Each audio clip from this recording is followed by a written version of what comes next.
அதாவது ஸ்பீக்கர் டைப்ஸில் பார்த்தோன்னா நம்ம 2 வகையான ஸ்பீக்கர் இருக்குது. ஒன்று ஆக்டிவ் சொல்லுவாங்க, பேசிவ் சொல்லுவாங்க. ஆக்டிவ்னா ஸ்பீக்கருக்கு பவர்ட் ஸ்பீக்கர்ஸாக இருக்கும், இன்னும் ஆம்ப்ளிஃபையர் தேவைப்படாது. பேசிவ்னா நம்ம எக்ஸ்டர்னல் ஆம்ப்ளிஃபையர் போடுவோம், ஓகேங்களா. ஆனால் லீனியர் பவர் சிஸ்டம் சொல்லிட்டு உங்களுக்கு பயனரில் பார்த்தீங்கன்னா லீனியர் பவர் ஸ்பீக்கர்ஸ்னு வரும். அது என்னதுன்னா நம்ம கன்ஃபியூஸ் பண்ணிப்போம், மேபி அது one of the type of speaker அப்படின்ட்டு. ஆனால் அது அப்படி கிடையாது. லீனியர் ஸ்பீக்கர்ஸ்ன்றது ஒரு technology, maybe one of the model, ஒரு வே ஆஃப் பிராண்டிங் கூட சொல்லலாம் பயனரை பொறுத்த வரைக்கும். ஸோ லீனியர் ஸ்பீக்கர்ன்ற டேர்ம் என்ன சொல்லுதுன்னா, நம்ம என்ன இன்புட் கொடுக்குறோமோ அதுக்கு ஒரு லீனியரான அவுட்புட் கொடுக்கும், ஓகேங்களா. ஒரு ஆடியோ ஃபைல் கேட்டகரிக்கு இல்லை ஆடியோ ஃபைல் ஸ்பீக்கர்ஸ்னாலே என்ன சொல்கிறதுனா, ஒரு எல்லாமே உங்களுக்கு லீனியராக ஈக்குவலான சவுண்டாக கேட்கணும். அதுதான் வந்து லீனியர் ஸ்பீக்கர்ஸோட அட்வான்டேஜ்.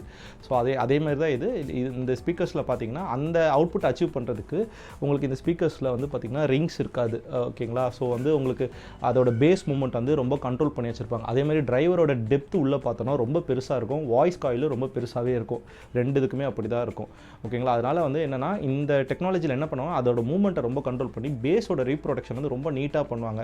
நீங்கள் எவ்வளோ வால்யூம் வச்சாலும் பேஸும் சரி, மிட்ஸும் சரி, ஹைஸும் சரி ரொம்ப ஹெவியாக இருக்காது. ஆனால் இது விண்டேஜ் மாடல்னால இதோட ஹைஸ் வந்து ட்வீட்டரோட பவர் வந்து கொஞ்சம் பவர்ஃபுல்லாக தான் இருக்கும். நம்ம வந்து ஆம்பில் வந்து நம்ம டோன் கண்ட்ரோல் மூலமாக கொஞ்சம் பேலன்ஸ் பண்ணிக்கணும், ஓகேங்களா.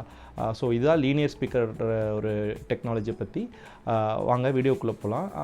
வணக்கம் மக்களே, இன்றைக்கி பார்த்திங்கன்னா ஒரு சேல் வீடியோ தான். அந்த சேல் ப்ராடக்ட் பார்த்திங்கன்னா ஒரு ஸ்டீரியோ டவர் ஸ்பீக்கர், ஓகேங்களா. இது வந்து ஸ்டீரியோக்கு மட்டும் தான் யூஸ் பண்ண முடியும், ஏவிஆருக்கு யூஸ் பண்ண முடியாது.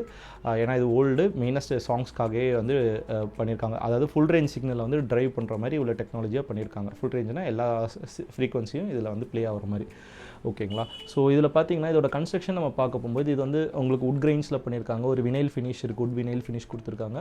அதே மாதிரி உங்களுக்கு ஹைட்டுன்னு பார்க்கும்போது ஒரு 32 இன்ச்சஸ் ஹைட்டும், டெப்த்து பார்க்கும்போது ஒரு 10 இன்ச்சஸ் டெப்த்தும், விட்டு பார்க்கும்போது ஒரு 9 இன்ச்சஸ் வித்தும் இருக்குது. அதேமாதிரி 3-வே சிஸ்டம் உங்களுக்கு வந்து பார்த்திங்கன்னா ஒரு 3.5 வந்து ஒரு மிட் ரேஞ்ச் ட்வீட்டர் கொடுத்துருக்காங்க.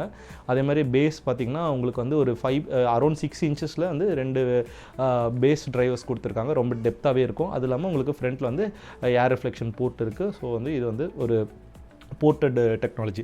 பேக்கில் பார்க்க போகும்போது உங்களுக்கு மாடல்ஸ் நம்பருக்குள்ளே அந்த இதுவும், அதே மாதிரி ஒயர்ஸ், அதாவது ஸ்ப்ரிங் கனெக்ஷனும் இருக்கும், ஸ்ப்ரிங் டெர்மினல்ஸும் இருக்கும், நீங்கள் ஒயரை வந்து இது பண்ணிக்கிறதுக்கு, ஓகேங்களா. ஸோ இதோட ஆடியோ ஸ்பெசிஃபிகேஷன்ஸ் நம்ம பார்க்க போகும்போது இது வந்து பார்த்திங்கன்னா 6 ohmஸில் உங்களுக்கு வாட்ஸ் பார்க்க போகும்போது 160 வாட்ஸ் வந்து உங்களுக்கு பீக்கில் இருக்கும், ஓகேங்களா. அதே மாதிரி இது வந்து ஒரு 3-வே சிஸ்டம்னால உங்களுக்கு வந்துட்டு நீங்கள் ஒரு நார்மலான ஒரு ஸ்டீரியோ ஆம்ப் வச்சுருந்தீங்கன்னா எக்ஸலண்ட்டான ஒரு லீனியரான அவுட்புட் வந்து நீங்கள் நல்லாவே கேட்கலாம். அதுவும் ரொம்ப லாங் லிசனிங்க்கு வந்துட்டு நீங்கள் யூஸ் பண்ணிக்கலாம். இதோட அதாவது நமக்கு வந்து இது ஒரு 160 வாட்ஸ்ன்றது வந்து பார்த்திங்கன்னா ஒரு பழைய விண்டேஜோட அவுட்புட், அதாவது விண்டேஜ் வாட்ஸ்ன்னு பார்க்க போகும்போது உங்களுக்கு 160 வாட்ஸ்ன்றது இப்போ வந்து உங்களுக்கு நல்ல பவர்ஃபுல்லாகவே இருக்கும். நான் வந்து கிட்டத்தட்ட ஒரு 100 வாட் ஸ்பீக்கர்ஸ் ஆம்ப் போட்டு நல்லா ட்ரைவ் பண்ணி பார்த்தேன். அதோட சவுண்ட் ரீப்ரொடக்ஷன் ரொம்ப நல்லா இருக்குது. பேஸ் வந்து எங்கேயுமே வந்துட்டு நமக்கு ஒவ்வொரு வால்யூம் வைக்கப்போ பேஸ் வந்து ஜார் ஆகலாம், அந்த மாதிரி எந்த ஒரு எதுவுமே இல்லை. ரொம்ப லீனியரான அவுட்புட் வந்து இது கொடுக்குது. நான் ரொம்ப நாளாக இது வந்துருச்சு, நான் ரொம்ப நாளாக என்னோடய ஓன் யூஸ்க்கு ரொம்ப நாளாக வச்சு கேட்டுட்டு இருந்தேன், ரொம்ப நல்லா இருந்துச்சு.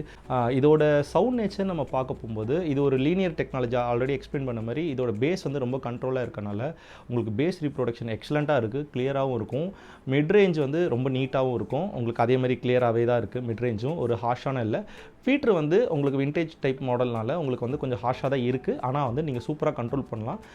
உங்களுக்கு வந்துட்டு அந்த நீங்கள் டோன் கண்ட்ரோலில் ட்வீட்டரை போய் பேலன்ஸ் பண்ணிங்கன்னா ரொம்ப நல்லாவே இருக்குது, ஓகேங்களா. ஸோ அதேமாரி ஒரிஜினல் கிரில்ஸும் இருக்குது, ஓகேங்களா. ஃப்ரண்ட்டில் வந்துட்டு 2 கிரில்ஸுமே இருக்குது, ஓகேங்களா. ஸோ இந்த ப்ராடக்ட் சேலுக்கு இருக்குது. இந்த ப்ராடக்ட் வேணுன்றவங்க கீழே இருக்கிற நம்பரை காண்டாக்ட் பண்ணுங்கள். டெமோ வேணாலும் சென்ட் பண்ணுறேன். இதோட ஃபுல் பிக்சர்ஸ், ஆல் சைட் பிக்சர்ஸும் அனுப்புகிறேன், ஓகேங்களா.